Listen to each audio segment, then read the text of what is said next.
Class 11, today we are starting dimensions. And dimensions of any physical quantity are those powers which are raised on fundamental units to express its unit. मतलब हम इसमें क्या करते हैं, dimension से हम उसकी यूनिट को एक्सप्रेस करते हैं. यूनिट के थ्रू हम उसका एक नया फार्मूला बना देते हैं जिसे हम डायमेंशन बोलते हैं. The expression which shows how and which of the base quantity represent the dimensions of a physical quantity. हम किसी physical quantity को कैसे express कर सकते हैं वो हम dimensions के थ्रू हम बताते हैं और उसे ही हम बोलते हैं dimension formula. ठीक है, अब मैं आपको डायमेंशन बताती हूँ, निकालते कैसे हैं. इंपॉर्टेंट टॉपिक है, 12th तक इसका यूज़ किया जाता है. ठीक है, 12th तक इसका यूज़ किया जाता है. तो यहाँ पर हम MLTA 4 वर्ड्स का यूज़ करते हैं. यहाँ पे 4 अल्फ़ाबेट्स का MLTA. M मीन्स मास और L for distance, T for time and A for current. Current के लिए हम A, टाइम के लिए कैपिटल T, डिस्टेंस के लिए कैपिटल L और मास के लिए कैपिटल M का यूज़ हम करते हैं. मास की यूनिट क्या होती है, केजी में हम mostly SI unit, MKS unit हम केजी में लेते हैं. डिस्टेंस की मीटर होती है, टाइम की सेकंड होती है और करंट की SI यूनिट एम्पियर होती है. तो इसलिए हम इनका स्टैंडर्ड यूनिट्स लेते हैं डायमेंशन के लिए. अब हम एरिया डायमेंशंस निकालेंगे कैसे. जैसे मान लो एरिया है. एरिया का फॉर्मूला हमें पता है क्या होता है, लेंथ इनटू ब्रेथ होता है. ठीक है, अब लेंथ इनटू ब्रेथ ले लो या साइड इनटू साइड ले लो स्क्वायर के लिए. तो इसकी यूनिट कितनी आएगी, metre into metre equal to metre square. M square इसकी यूनिट आ गई. अब एम के लिए हम क्या रिप्रेजेंट करते हैं, मीटर के लिए हम एल को रिप्रेजेंट करते हैं. तो इसकी जगह हम लिख देंगे एल. ठीक है, L2 और इसे हमेशा स्क्वायर ब्रैकेट में बंद करते हैं. तो एरिया की डायमेंशन कितनी होती है, L2 डायमेंशन इसकी होती है. उसके बाद अगर हम किसी और का निकालें, वॉल्यूम का निकाल लो. वॉल्यूम का हमें पता है length into breadth into height होता है. ठीक है, तो लेंथ का क्या होता है, लेंथ का भी मीटर होता है, ब्रेथ का भी मीटर होता है और हाइट का भी मीटर होता है. तीनों का मीटर होता है, मतलब मीटर क्यूब हो गया. तो इसकी डायमेंशन कितनी हो गई, L³ हो गई. ठीक है, क्योंकि मीटर की हम रिप्रेजेंट किससे करते हैं, कैपिटल L से रिप्रेजेंट करते हैं. वेलोसिटी का निकाल के देखो. वेलोसिटी का कैसे निकालोगे, वेलोसिटी का यूनिट क्या होता है, का फॉर्मूला बताओ क्या होता है. इसका फॉर्मूला होता है displacement upon time taken. Displacement की यूनिट मीटर, टाइम की यूनिट सेकेंड, मीटर पर सेकेंड, MS-1. अब M के लिए हम क्या रिप्रेजेंट करते हैं, L रिप्रेजेंट करते हैं. तो हमने इसे L लिख दिया. S के लिए हम क्या रिप्रेजेंट करते हैं, सेकेंड के लिए T लिख दिया. -1 है तो पावर -1 लगा दी और स्क्वायर ब्रैकेट में बंद कर दिया. तो वेलोसिटी की डायमेंशन कितनी होती है, LT-1 होती है. उसके बाद हम अगर एक्सेलरेशन की निकालें, तो एक्सेलरेशन का होता है MS-2 मीटर पर सेकेंड स्क्वायर. तो इसकी हो जाएगी LT-2. इसके बाद अगर तुम फोर्स की निकालना चाहो, फोर्स की निकालोगे तो फोर्स की कितनी हो जाएगी, क्या होता है इसका फॉर्मूला, न्यूटन होता है. लेकिन इसका M इंटू ए ले लो.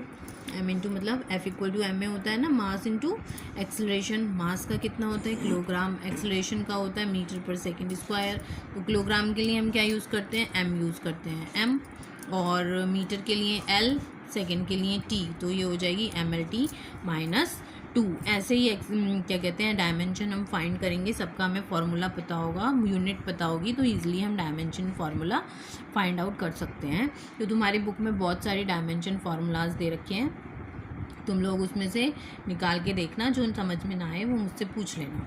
उसके बाद तुम्हारा नेक्स्ट टॉपिक है, अब डायमेंशन से रिलेटेड 3 टाइप के क्वेश्चंस हमें पढ़ने होते हैं. पहला हमें क्या करना होता है, डायमेंशन में हमें LHS और RHS को प्रूफ करना होता है, जिसे हम बोलते हैं होमोजेनिटी प्रिंसिपल। इस प्रिंसिपल में क्या होता है, if the dimension of the left hand side of an equation are equal to the dimension of right hand side of the equation then the equation is dimensionally correct. अगर left hand side की equation और right hand side की equation आपस में equal हो रही हैं तो वो डायमेंशनली करेक्ट होगा, उसे ही हम क्या बोलेंगे, होमोजेनिटी प्रिंसिपल बोलते हैं। जैसे कि हम एक इक्वेशन ले लेते हैं, मोशन की इक्वेशन ले लेते हैं, v equal to U plus A T. अब v की वेलोसिटी है यहाँ पे, final velocity, initial velocity, acceleration, time. Velocity की डायमेंशन हमने अभी फाइंड आउट करी है, एल टी माइनस वन निकाली है, तो हम डायरेक्ट लिख देते हैं यहाँ पे एल टी माइनस वन। और इसकी क्या होती है, इसकी भी एल टी माइनस वन होती है। और एक्सेलरेशन की कितनी होती है, एल टी माइनस टू होती है, हमने अभी निकाली थी। और टाइम की सीधे सीधे टी होती है, ठीक है। तो यहाँ पे एल टी माइनस वन और यहाँ पे भी आ गई L T minus one plus, अगर हम यहाँ पे सॉल्व करना चाहें तो माइनस टू और plus one, minus two plus one minus करोगे तो कितनी हो जाएगी, माइनस वन हो जाएगी। तो यहाँ पे कितनी होगी, एल टी माइनस वन। अब देखो आप तीनों में सेम आ गई है, L T minus one, L T minus one, मतलब L H S equal to R H S. ये क्या कर रहा है, प्रूफ कर रहा है कि ये होमोजेनिटी प्रिंसिपल को ये फॉलो करती है इक्वेशन।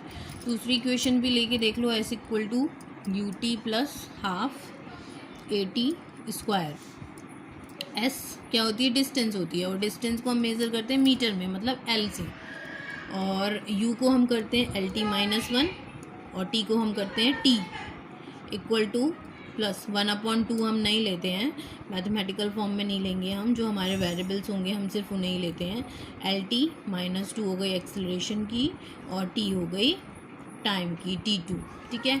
अब यहाँ पे क्या आएगा, एल इक्वल टू, अब यहाँ पे टी माइनस वन और टी वन, तो टी से टी कैंसिल हो गए, सिर्फ क्या बचा, एल बचा, प्लस यहाँ पे टी माइनस टू और यहाँ टी टू से टी टू कैंसिल हो गया, यहाँ पे क्या बचा, सिर्फ एल बचा। अब यहाँ पे क्या हो गया, तीनों जगह क्या आ गया, एल एल एल आ गया, मतलब ये भी क्या कर रहा है, होमोजेनिटी प्रिंसिपल को फॉलो कर रहा है, L H S equal to R H S है, ओके। उसके बाद कई टाइप के क्वेश्चंस होते हैं डायमेंशंस में।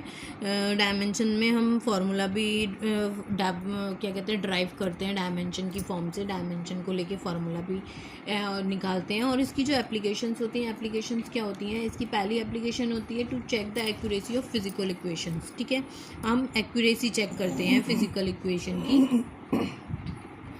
और दूसरी, to change a physical quantity from one system of units to another system of units. हम फिजिकल क्वांटिटी को एक सिस्टम से दूसरे सिस्टम की यूनिट में चेंज कर सकते हैं।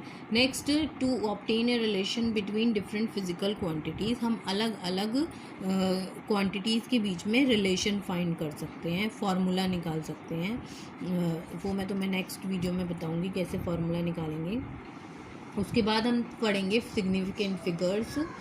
सिग्निफिकेंट फिगर्स क्या होती हैं, in the measured value of physical quantity. ये फिजिकल क्वांटिटी की मेजर्ड वैल्यूज होती हैं। इसमें क्या होता है, the number of digits about correctness of which we are sure plus the next doubt.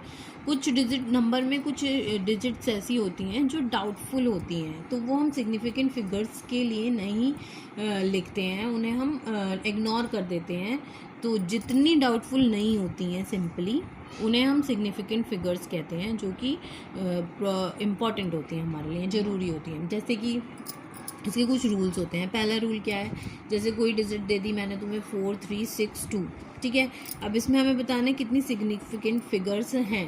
तो इसमें कोई भी नॉन ज़ीरो एलिमेंट नहीं है। जहाँ पे ज़ीरो होगा मोस्टली वो डाउटफुल होंगी कि वो सिग्निफिकेंट है या नहीं है। तो इसमें कोई ज़ीरो नॉन ज़ीरो डिजिट है ये, तो इसमें सिग्निफिकेंट फिगर हो गई। Significant figures total equal to 4, total 4 significant figures हैं इसमें, ठीक है।